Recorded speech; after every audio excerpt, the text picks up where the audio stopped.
کوئی بھی احساس نہیں ہوتا، جبکہ کچھ لوگ یہ بھی سمجھتے ہیں کہ ہر انسان کو موت سے پہلے لازماً چند مخصوص نشانیاں دکھائی جاتی ہیں۔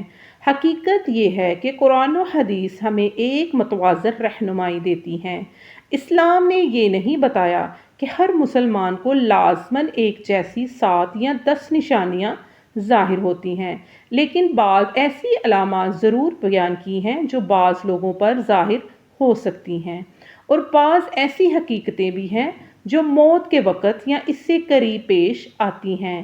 سب سے پہلی بات یہ سمجھنا ضروری ہے کہ جب اللہ تعالیٰ کسی انسان کی زندگی کا مقرر وقت پورا فرما دیتے ہیں تو پھر اس وقت میں ایک لمحے کی بھی کمی بیشی نہیں ہوتی۔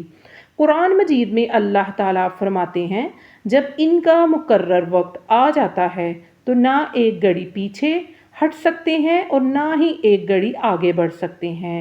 سورۃ الاعراف آیت نمبر 34۔ یہ آیت ہمیں بتاتی ہے کہ موت کا وقت پہلے سے اللہ تعالیٰ کے حکم میں ہے اور علم میں بھی، اور اس میں کوئی تبدیلی نہیں ہوتی۔ بعض اوقات ایسا ہوتا ہے کہ انسان اپنی زندگی کے آخری ایام میں دنیا سے بے رغبت ہونے لگتا ہے۔ وہ چیزیں جو پہلے اسے پسند تھی اب اس کے دل میں ان کی رغبت کم ہونے لگتی ہے۔ اگر یہ کیفیت ایک نیک انسان میں ہو اور وہ اللہ تعالیٰ کی طرف زیادہ متوجہ ہو جائے تو یہ اس کے لیے خیر کی علامت ہو سکتی ہے۔ البتہ یہ ضروری نہیں کہ ہر شخص کے ساتھ ایسا ہی ہو، کیونکہ ہر انسان کی حالت مختلف ہوتی ہے۔ اسی طرح صحیح احادیث سے معلوم ہوتا ہے کہ جب مومن کی موت کا وقت قریب آتا ہے تو اللہ تعالیٰ کے حکم سے رحمت کے فرشتے اس کے پاس آتے ہیں۔ وہ اسے اللہ کی رحمت، مغفرت اور جنت کی خوشخبری سناتے ہیں، جس سے اس کا دل مطمئن ہو جاتا ہے۔ رسول اللہ صلی اللہ علیہ وآلہ وسلم نے فرمایا، مومن اللہ تعالیٰ سے ملاقات کو پسند کرتا ہے تو اللہ بھی اس سے ملاقات کو پسند فرماتا ہے، اور جو اللہ سے ملاقات کو ناپسند کرے اللہ بھی اس سے ملاقات کو ناپسند فرماتا ہے۔ حضرت عائشہ رضی اللہ تعالیٰ عنہا نے اس حدیث کی وضاحت پوچھی تو آپ صلی اللہ علیہ وآلہ وسلم نے فرمایا، یہ کیفیت موت کے وقت فرشتوں کی خوشخبری یا وعید سننے کے بعد پیدا ہوتی ہے۔ کوئی بیماری کے ذریعے دنیا سے جاتا ہے، کوئی حادثے سے اور کوئی اچانک اور کوئی بڑھاپے میں، اس لیے یہ سمجھ لینا درست نہیں کہ ہر شخص میں لاسٹ میں ایک ہی قسم کی نشانیاں ظاہر ہوں۔ البتہ رسول اللہ صلی اللہ علیہ وآلہ وسلم نے حسن خاتمہ یعنی اچھی انجام کی بعض علامات ضرور بتائی ہیں۔ مثلاً اگر کسی مسلمان کی زبان پر آخری وقت میں لا الہ الا اللہ محمد الرسول اللہ جاری ہو جائے تو یہ بہت بڑی سعادت ہے۔ نبی کریم صلی اللہ علیہ وآلہ وسلم نے فرمایا، جس شخص کا آخری کلام لا الہ الا اللہ محمد الرسول اللہ ہو وہ جنت میں داخل ہوگا۔ اس لیے علماء ہمیشہ نصیحت کرتے ہیں انسان پوری زندگی اللہ تعالیٰ کے ذکر کا عادی بنے، کیونکہ آخری وقت میں بھی وہی زبان پر آتا ہے جس کا دل عادی ہو۔ اسی طرح صحیح احادیث میں آتا ہے کہ جب نیک بندے کی روح قبض کرنے کا وقت آتا ہے تو رحمت کے فرشتے نہایت خوبصورت چہروں کے ساتھ آتے ہیں اور اسے اللہ تعالیٰ کی رحمت اور جنت کی خوشخبری دیتے ہیں۔ اس وقت مومن کا دل مطمئن ہو جاتا ہے، کیونکہ اس سے یقین ہوتا ہے کہ اب وہ اپنے رب کی رحمت کی طرف جا رہا ہے۔ اس کے برعکس اگر کوئی شخص اللہ تعالیٰ کی نافرمانی میں زندگی گزارتا ہے اور توبہ کیے بغیر دنیا سے جا رہا ہو تو اس کے لیے یہ وقت انتہائی سخت ہو سکتا ہے۔ تاہم کسی خاص شخص کے بارے میں اس کی ظاہری حالت دیکھ کر فیصلہ نہیں کرنا چاہیے، کیونکہ دلوں کا حال صرف اللہ تعالیٰ ہی جانتا ہے۔ یہ بھی یاد رکھنا چاہیے کہ بعض لوگ کہتے ہیں کہ موت سے پہلے فلاں خواب نظر آتا ہے۔ کیا ہماری زبان غیبت، جھوٹ اور بہتان سے محفوظ ہے؟ اگر آج ہماری زندگی کا آخری دن ہو تو کیا ہمیں اپنے اعمال پر خوشی ہوگی یا حسرت؟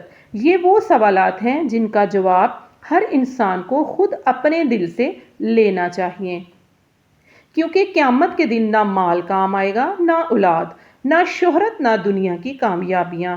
اللہ تعالیٰ قرآن مجید میں فرماتے ہیں، اس دن صرف وہی کامیاب ہوگا جو اللہ کے پاس پاک دل لے کر حاضر ہوگا۔ اس لیے نبی کریم صلی اللہ علیہ وآلہ وسلم ہمیں بار بار توبہ کی تلقین فرماتے تھے، حالانکہ آپ صلی اللہ علیہ وآلہ وسلم تو گناہوں سے پاک تھے، پھر بھی دن بھر میں کئی مرتبہ اللہ تعالیٰ سے استغفار کرتے تھے۔ اگر کوئی رسول اللہ صلی اللہ علیہ وآلہ وسلم کا یہ معمول تھا تو ہمیں اس سے کہیں زیادہ توبہ استغفار، اپنے اعمال کی اصلاح کی ضرورت ہے۔ اس لیے اگر آج آپ یہ ویڈیو دیکھ رہے ہیں تو اس سے محض معلومات حاصل کرنے کی ویڈیو نہ سمجھیں، بلکہ اسے اللہ تعالیٰ کی طرف سے ایک یاد دہانی سمجھیں۔ ہو سکتا ہے کہ اللہ تعالیٰ آپ کو آج یہ پیغام اس لیے سنا رہے ہوں کہ آپ اپنی زندگی بدل لیں، نمازوں کی پابندی شروع کر دیں، والدین کے ساتھ حسن سلوک کریں، حقوق العباد ادا کریں، حلال روزی اختیار کریں اور اپنے رب سے سچی توبہ کر لیں، کیونکہ کوئی نہیں جانتا اگلا سانس ہمارے نصیب میں ہے یا نہیں۔ آئیے آج ہی دل سے یہ عہد کریں کہ ہم اپنی زندگی کو قرآن و سنت کے مطابق گزارنے کی کوشش کریں گے، ہر روز اپنے اعمال کا محاسبہ کریں گے اور اس دن کی تیاری کریں گے جب ہمیں اپنے رب کے سامنے کھڑا ہونا ہوگا۔ اللہ تعالی ہمیں حسن خاتمہ عطا فرمائے، آخری وقت میں کلمہ طیبہ نصیب فرمائے، اپنی رحمت کے فرشتوں کے ساتھ ہماری روح قبض فرمائے، ہماری قبروں کو جنت کے باغوں سے ایک باغ بنا دیں اور قیامت کے دن نبی کریم صلی اللہ علیہ وآلہ وسلم کی شفاعت نصیب فرمائیں۔ آمین یا رب العالمین۔ اگر آپ کو آج کی یہ ویڈیو معلوماتی اور فائدہ مند لگی ہو تو میری آپ سب سے دل کی گہرائیوں سے گزارش ہے، اسے صرف خود دیکھ کر آگے نہ بڑھ جائیں، بلکہ اپنے والدین، بہن بھائیوں، بچوں، عزیز و اقارب، دوستوں، ہر مسلمان تک ضرور پہنچائیں جسے اس کی ضرورت ہو۔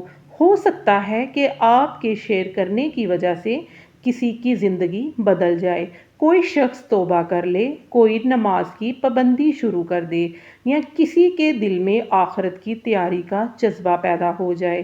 یاد رکھیے، دین کی اچھی بات دوسروں تک پہنچانا بہت بڑی نیکی ہے، اور اگر آپ کے ذریعے کسی کو فائدہ پہنچتا ہے تو انشاءاللہ اس کا اجر آپ کے نامہ اعمال میں بھی لکھا جاتا رہے گا۔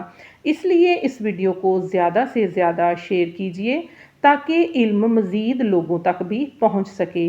اگر آپ بھی اب تک ہمارے چینل کو سبسکرائب نہیں کیا تو ابھی سبسکرائب کر لیجئے اور ساتھ موجود بیل آئیکن کو بھی دبا دیجئے تاکہ آئندہ بھی قرآن و سنت کی روشنی میں مستند اور مفید اسلامی علوم معلومات آپ تک بروقت پہنچتی رہیں۔